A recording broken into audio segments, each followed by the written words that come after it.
नमस्कार, स्वागत है आपका। मैं हूं आपके साथ सपना दीपक मद्देशिया। बुलेटिन का आगाज करेंगे। प्रधानमंत्री नरेंद्र मोदी ने मंगलवार को कुरुक्षेत्र में चल रहे अंतर्राष्ट्रीय गीता महोत्सव 2025 में ब्रह्म सरोवर के पावन तट पर मंत्रोच्चारण के बीच महाआरती की और देशवासियों की उन्नति और तरक्की के लिए प्रार्थना की। तो वह इस मौके पर उन्होंने दीपशिखा प्रज्वलित कर विधिवत रूप से महाआरती का शुभारंभ किया। आपको बताते चले कि इस मौके पर हरियाणा के राज्यपाल प्रोफेसर असीम कुमार घोष, मुख्यमंत्री श्री नायब सिंह सैनी भी मौजूद रहे, जहां प्रधानमंत्री के आगमन से कुरुक्षेत्र के इतिहास के साथ एक नया अध्याय जुड़ गया है। साथ ही इस मौके पर प्रधानमंत्री मोदी ने ब्रह्म सरोवर का अवलोकन करके बाद ब्रह्म सरोवर पुरुषोत्तमपुरा बाकी महाआरती कार्यक्रम में भी भाग लिया। तो वह इस मौके पर प्रधानमंत्री ने कहा कि भगवान श्री कृष्ण ने कुरुक्षेत्र की पावन धरा से पूरे विश्व को गीता का उपदेश दिया।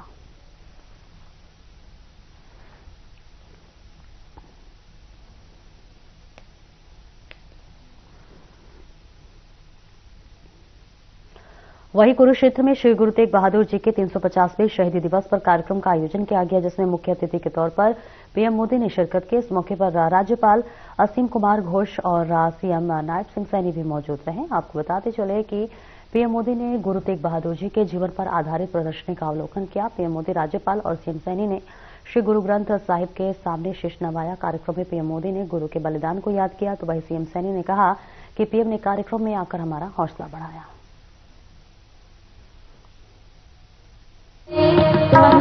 9 नवंबर को जब राम मंदिर पर सर्वोच्च न्यायालय का निर्णय आया था, तो उस दिन मैं करतारपुर कॉरिडोर के उद्घाटन के लिए डेरा बाबा नानक में था। मैं यही प्रार्थना कर रहा था कि राम मंदिर निर्माण का मार्ग प्रशस्त हो, करोड़ों राम भक्तों की आकांक्षा पूरी हो, और हम सभी की प्रार्थना पूरी हुई। उसी दिन राम मंदिर के पक्ष में निर्णय आया। अब आज अयोध्या में जब धर्म ध्वजा की स्थापना हुई है, तो फिर मुझे सिख संगत से आशीर्वाद लेने का मौका मिला है। साथियों, अभी कुछ देर पहले कुरुक्षेत्र की भूमि पर पांचजन्य स्मारक का लोकार्पण भी हुआ है। कुरुक्षेत्र की इसी धरती पर खड़े होकर भगवान श्री कृष्ण ने सत्य और न्याय की रक्षा के उसे सबसे बड़ा धर्म बताया था। उन्होंने कहा था, स्वधर्मे निधनम श्रेय, अर्थात सत्य के मार्ग पर अपने धर्म के लिए प्राण देना भी श्रेष्ठ है। श्री गुरु तेग बहादुर जी ने भी सत्य, न्याय और आस्था की रक्षा को अपना धर्म माना, और इस धर्म की रक्षा उन्होंने अपने प्राण देकर की। इस ऐतिहासिक अवसर पर भारत सरकार ने श्री गुरु तेग बहादुर जी के चरणों में एक स्मृति डाक टिकट और विशेष सिक्का भी समर्पित करने का सौभाग्य पाया है। मेरा कामना है हमारी सरकार गुरु परंपरा की इसी तरह निरंतर सेवा करती रहे। साथियों, कुरुक्षेत्र की यह पवित्र भूमि सिख परंपरा का एक महत्वपूर्ण केंद्र है। इस भूमि का सौभाग्य देखिए, सिख परंपरा के लगभग सभी गुरु अपनी पावन यात्रा के दौरान यहां आए। जब 9वीं पातशाही श्री गुरु तेग बहादुर जी इस पवित्र भूमि पर पधारे तो उन्होंने यहां अपने गहन तप और निर्भीक साहस की छाप छोड़ी थी। साथियों, श्री गुरु तेग बहादुर जी जैसे व्यक्तित्व इतिहास में बिरले ही होते हैं। उनका जीवन, उनका त्याग, उनका चरित्र बहुत बड़ी प्रेरणा है। आदरणीय प्रधानमंत्री जी, गीता और गुरुओं की इस पावन धरा की गरिमा आज कई गुना बढ़ गई है, जब देश व धर्म की रक्षा के लिए सर्वस्व नछावर करने वाले हिंद की चादर श्री गुरु तेग बहादुर जी के 350वें शहीदी दिवस पर इस विशाल समागम का आयोजन किया गया है। उनकी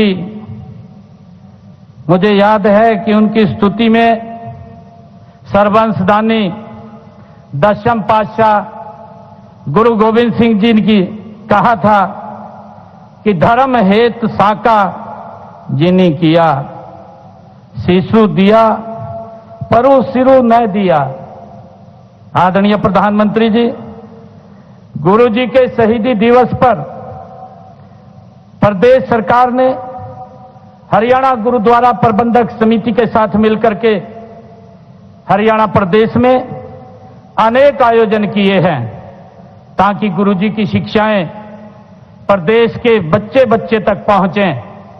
मैं उनका आपको बताना चाहूंगा कि हमने हरियाणा में 1 नवंबर से पूरे प्रदेश में सिरसा जिला से रोड़ी, पंचकुला जिला से पिंजौर, फरीदाबाद और यमुनानगर जिला के सढौरा से 4 यात्राएं अलग अलग स्थानों से गुरु तेग बहादुर जी के इस शहीदी दिवस को जन जन तक पहुंचाने के लिए प्रारंभ की।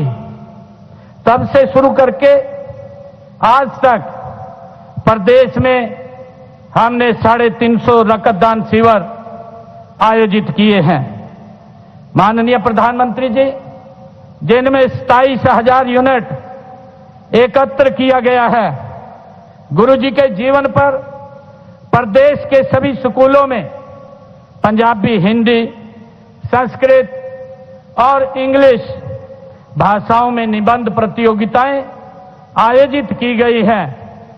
मुझे ये बताते हुए कि इस कार्यक्रम में 3,50,000 बच्चों ने अलग अलग स्कूलों में भाग लिया। इसी प्रकार 3 भाषाओं की कहानी प्रतियोगिता में 350 विद्यार्थियों ने भाग लिया। और आदरणीय प्रधानमंत्री जी, जब पहली यात्रा हमने सिरसा रोड़ी से प्रारंभ की, चौधरी देवीलाल विश्वविद्यालय सिरसा में राष्ट्रीय स्तर का सेमिनार वहां आयोजित किया गया। हमने वहां पर गुरु तेग बहादुर जी के जीवन, दर्शन और कार्यों पर चेयर स्थापित करने का निर्णय हमारी सरकार ने लिया, ताकि गुरु जी के दिखाए हुए मार्ग पर जो उन्होंने शिक्षाएं दी हैं उसको हमारे युवा उसको देख सकें, सर्च कर सकें। उसको लेकर के हमने एक चेयर स्थापित करने का गुरु तेग बहादुर जी के नाम से निर्णय किया है। आदरणीय प्रधानमंत्री जी, इसी प्रकार हमने जब पंचकुला पिंजौर से यात्रा प्रारंभ हुई तो अंबाला गवर्नमेंट पॉलिटेक्निकल, उसका नाम गुरु तेग बहादुर जी के नाम से रखा गया।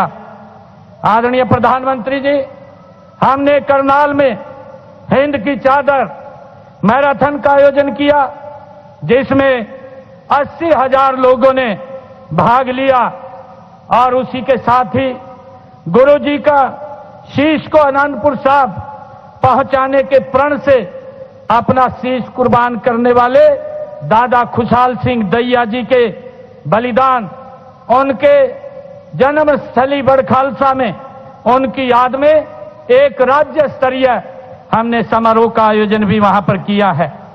माननीय प्रधानमंत्री जी, इसी कड़ी में हमने यमुनानगर जिले के कालेश्वर में गुरु तेग बहादुर जी के नाम पर एक वन लगाने का निर्णय वहां पर लिया है और वहां पर वन्य जीव संरक्षण ब्लॉक में विद्यार्थियों के साथ 350 पौधे वहां पर लगाए गए और उसी के साथ ही गुरु तेग बहादुर द्वार का भी निर्माण वहां बनाने का निर्णय लिया गया है। माननीय प्रधानमंत्री जी, गीता का संदेश हर हरियाणवी की रगों में है। आप जब 6 अक्टूबर 2014 को आप कुरुक्षेत्र आए थे, आपने कहा था कि कुरुक्षेत्र की गीता स्थली के रूप में अंतर्राष्ट्रीय स्तर पर पहचान दिलाने के लिए हर संभव प्रयास करेंगे।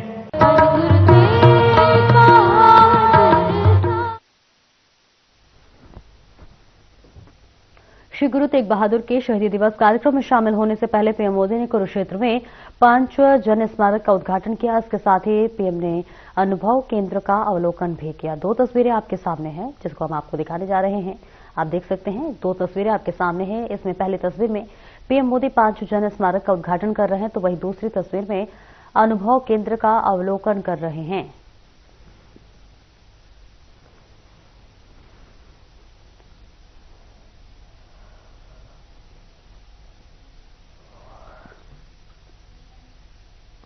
चरखी दादरी में कांग्रेस ने प्रदेश अध्यक्ष रावा नरेंद्र के नेतृत्व में वोट चोर गद्दी छोड़ नारे लगाते हुए प्रदर्शन किया। प्रदर्शनकारियों ने राष्ट्रवासिया धर्मशाला से लेकर लघु सचिवालय तक जोरदार प्रदर्शन किया और चरखी दादरी जिला उपायुक्त को राष्ट्रपति के नाम ज्ञापन भी दिया। सांसद दीपेंद्र हुड्डा ने कहा कि बीजेपी ने हरियाणा में सुनियोजित षड्यंत्र के तहत जनादेश चोरी कर असंवैधानिक सरकार बनाई है। अब कांग्रेस जनता अदालत में जाकर मतदाताओं को सच्चाई से अवगत करवा रही है।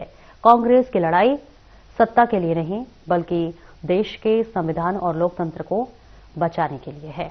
तो वहीं रोहतक क्षेत्र से लोकसभा सांसद दीपेंद्र हुड्डा ने अपने संबोधन में कहा कि बीजेपी ने प्रदेश में वोट चोरी कर सरकार बनाई है, जिसके चलते सरकार को किसी भी वर्ग की चिंता नहीं है। प्रदेश में कानून व्यवस्था चरमराई हुई है।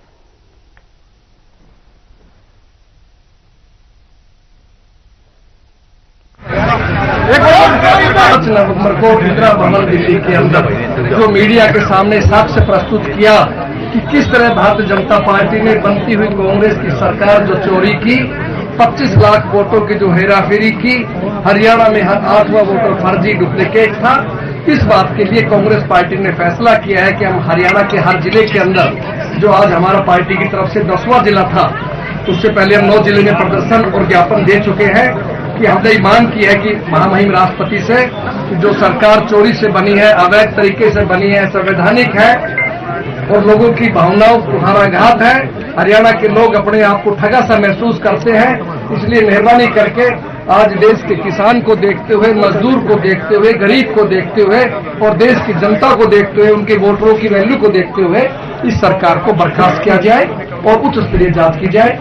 बहुत बहुत धन्यवाद। मैं भाजपा जी इसके साथी है, क्या कभी चोर कहता है कोई मैंने चोरी की है? नहीं कहता। रंगे हाथ पकड़ जाने के बाद ही कहता हमने रंगे हाथों पकड़ लिया।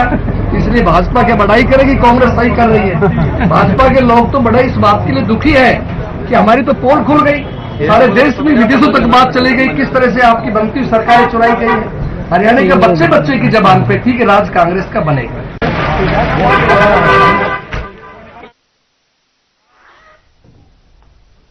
रेवाड़ी के धारूहेड़ा में एक 14 वर्षीय छात्रा के सुसाइड करने का मामला सामने आया है।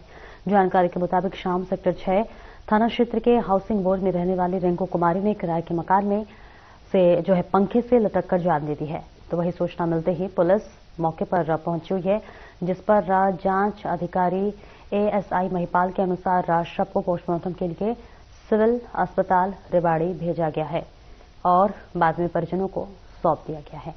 प्रारंभिक जांच में आत्महत्या का कारण पढ़ाई बंद होना सामने आ रहा है।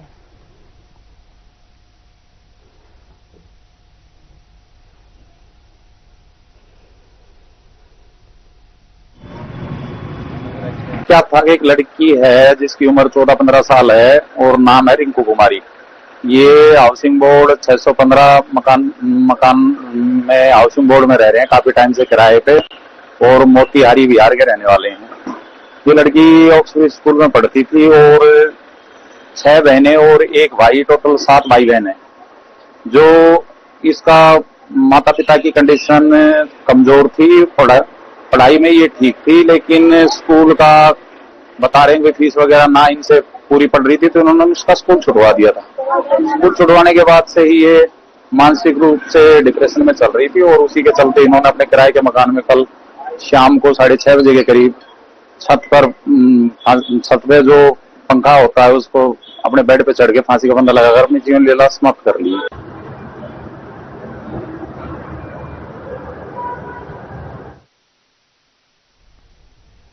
और चरखी दादरी में कांग्रेस कार्यकर्ताओं ने वोट चोर गद्दी छोड़ अभियान के तहत जोरदार रोष प्रदर्शन किया। राज्यसभा सांसद दीपेंद्र हुड्डा और कांग्रेस प्रदेशाध्यक्ष राव नरेंद्र सहित बड़ी संख्या में कार्यकर्ता इस प्रदर्शन में शामिल हुए। धर्मशाला से शुरू हुआ यह रोष मार्च लघु सचिवालय पहुंचा, जहां अधिकारियों को ज्ञापन सौंपा गया। कांग्रेस नेताओं का कहना है कि बीजेपी सरकार ने जनता के साथ धोखा किया है और प्रदेश में बेरोजगारी, भ्रष्टाचार, अपराध तेजी से बढ़ रहे हैं।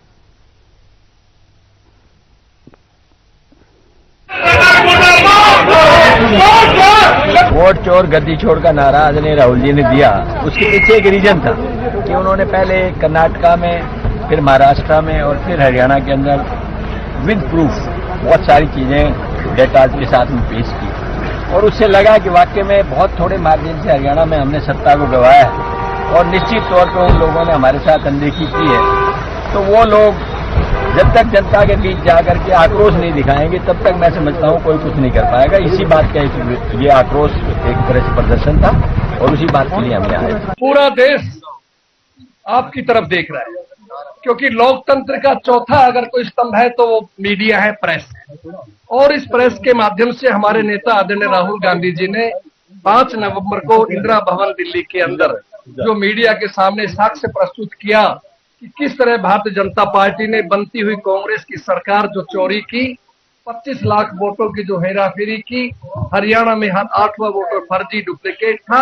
इस बात के लिए कांग्रेस पार्टी ने फैसला किया है कि हम हरियाणा के हर जिले के अंदर, जो आज हमारा पार्टी की तरफ से 10वां जिला था, उससे पहले 9 जिले में प्रदर्शन और ज्ञापन दे चुके हैं कि हमने ये मांग की है कि राष्ट्रपति से कि जो सरकार चोरी से बनी है, अवैध तरीके से बनी है, संवैधानिक है और लोगों की भावनाओं को कुठाराघात है।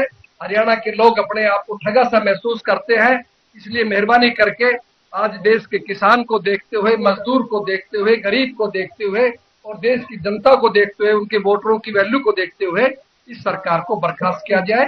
और सही समय पर मौजूद है। पूर्व मुख्यमंत्री भूपेंद्र हुड्डा की बहन बिमला देवी का आज निधन हो गया है। बताया जा रहा है कि लंबे समय से चल रही थी बीमार, जिन्होंने आज 90 साल की उम्र में अंतिम सांस ली। गुरुग्राम के मोक्षधाम में ही उनका अंतिम संस्कार किया गया। अंतिम संस्कार में भूपेंद्र हुड्डा, दीपेंद्र हुड्डा समेत कांग्रेस के तमाम नेता पहुंचे।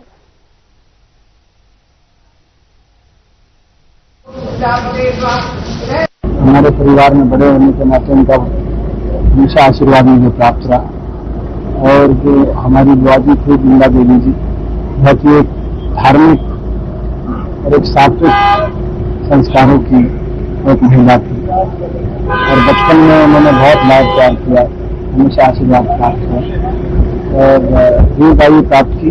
ईश्वर का विधि का विधान है। आज उनको श्रद्धांजलि देते हैं और ईश्वर से ये प्रार्थना करते हैं कि उनको अपने श्री चरणों में स्थान दें। मेरी बहन थी नेता की, बहुत ही सुशील स्वभाव की, और कोई आयु उनकी 90 वर्ष के आसपास ही थी। तो सारे परिवार को उसने, किसी के चाचा हो, ताऊ हो, बुआ हो, सब बहुत ही बढ़िया, सबका स्नेह, सबको स्नेह दिया, और जिसकी भी कोई हुई जरूरत पड़ी वहीं उन्होंने जाके साथ दिया।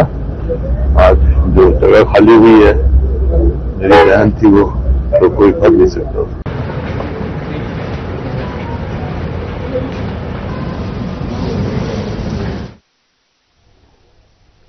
आगे बढ़ेंगे तो शाम भिवानी महेंद्रगढ़ लोकसभा क्षेत्र से सांसद चौधरी धर्मवीर सिंह का 71वां जन्मोत्सव पंजाबी धर्मशाला में यज्ञ हवन और केक काटकर बनाया। कार्यक्रम में उनके पुत्र परम सिंह और रामकिशन हलवासिया मौजूद रहे। जन्मोत्सव के बाद सदस्य प्रधानमंत्री नरेंद्र मोदी की अध्यक्षता में कुरुक्षेत्र में हुई गुरु तेग बहादुर जी की 350वीं जयंती और गीता जयंती समारोह में शामिल हुए। धर्मसेना हर साल सांसद का जन्मदिन धार्मिक तरीके से मनाती है और स्वच्छता, पर्यावरण, गरीब उत्थान जैसे सामाजिक कार्य करती है। कार्यक्रम में कई गणमान्य लोग और कार्यकर्ता उपस्थित रहे।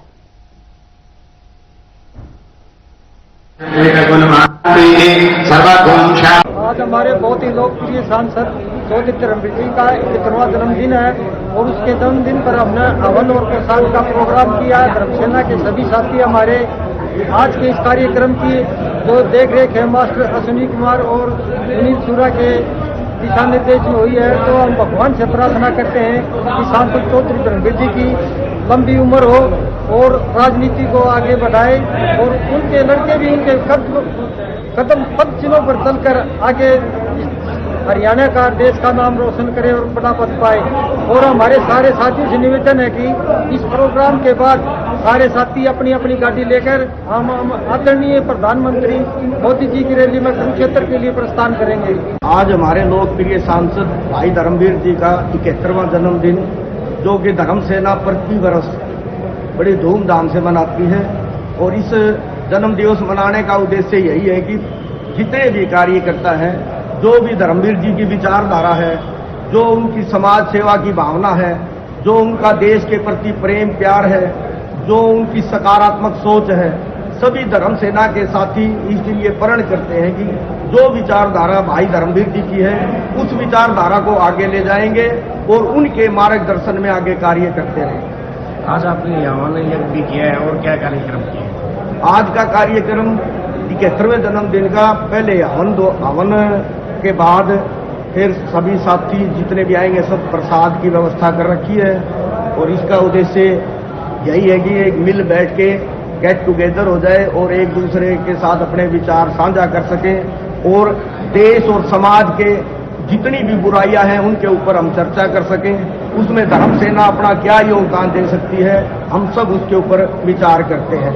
आज हमारे लोकप्रिय सांसद चौधरी धर्मवीर सिंह जी का 71वां जन्मदिन दिवस समस्त धर्मसेना के कार्यकर्ताओं के द्वारा पूर्ण हवन यज्ञ की आहुति देकर और केक काटकर उसके बाद प्रसाद वितरण करके मनाया जा रहा है।